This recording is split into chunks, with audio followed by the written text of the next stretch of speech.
Hello Daz enthusiasts and welcome back to my tutorial series.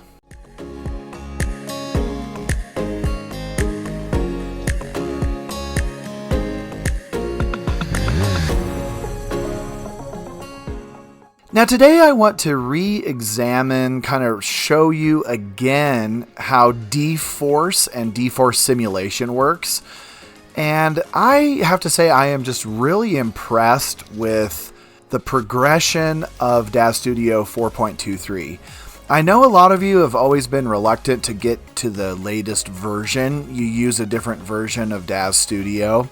But I have to say, in the case of dForce and simulating your character, I have just been really impressed with how Daz 4.23 handles this. And so what I thought I would show you, as I've done in a previous video, but it's been a while, is I want to show you how we can simulate a scene using dForce and a couple little tricks that I've learned over the years that can really help you avoid frustration when you're simulating.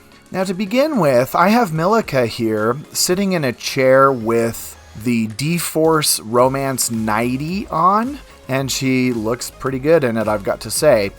But this dForce enabled 90 will allow us to simulate, and it'll help conform to her position and her pose if we simulate. So I have added this to her so that we can run a simulation. To run a simulation in dForce, it's really easy. You just go to your simulation settings tab, and I am going to set it up where I just leave the gravity at a default of 1. My air resistance is going to be 0. You can play with that a little bit. I don't know if that really matters a whole lot, but we're going to keep our bones from the memorize posed on. So what's going to happen is she's going to stand up and then sit down, and the dForce 90 is going to move with her. And I am going to take my collision mode and I'm going to go from better to best. And that's going to fine-tune my simulation and allow the dress to move with her body a little bit better. Now, the one thing that we have to think about when we are using dForce is things that are going to collide with the clothing. And when we collide with the clothing, what we get usually is this explosion. And it's going to happen here, and I'll show you a few things that we can do to avoid the collision and the explosion. But generally, with Daz 4.23, we don't have nearly the explosions that we had in the past. And so I am really impressed with this. Now, the explosions occur when the dress or the piece of clothing usually comes in contact with our character or something else in the scene, like the chair here. So let me just show you what happens. We're going to run a simulation with these settings, and we're going to watch Milika move, and then we're going to watch her explode. Her clothing's going to explode here. All right, so I've started the simulation. Now we're just going to watch what happens here. This is going to take a few minutes. I'll speed it up so that you can watch it in quick time, but you should see this explosion occur.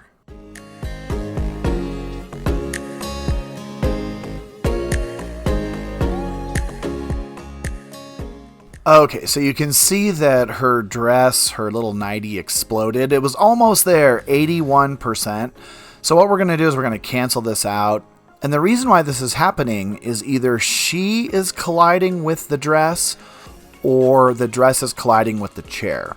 So we're just going to clear this out. And to get this so that it'll work, I am just going to take each of her forearms and we're going to kind of twist them out, because I think that her hands or her arm is actually colliding with the 90. And we're also going to take this chair and we're going to make it invisible.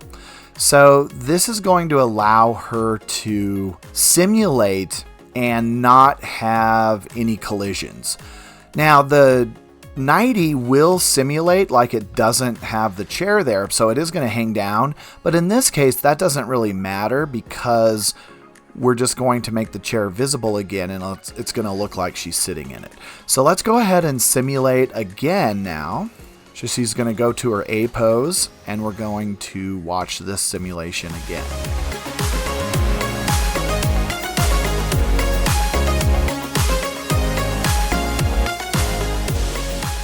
Okay, so you can see that she simulated perfectly without her arms in the way and without that chair. So I can just go right in and undo the arm movements, which is super cool. Now she's right back in the same position that I wanted her in, and I can just make the chair visible. So this is a really cool way to just get your simulations perfect. And then we can make a few adjustments, and then we'll be able to render. Now, it is important to understand that not everything is going to be dForce enabled, but with the clothing that you do have that is dForce, you should be using it because it's such a cool feature. And you can see how the dress has really conformed to Milica. It just makes her look a lot more natural and a lot more realistic. So I just really think dForce is a huge asset in Daz Studio.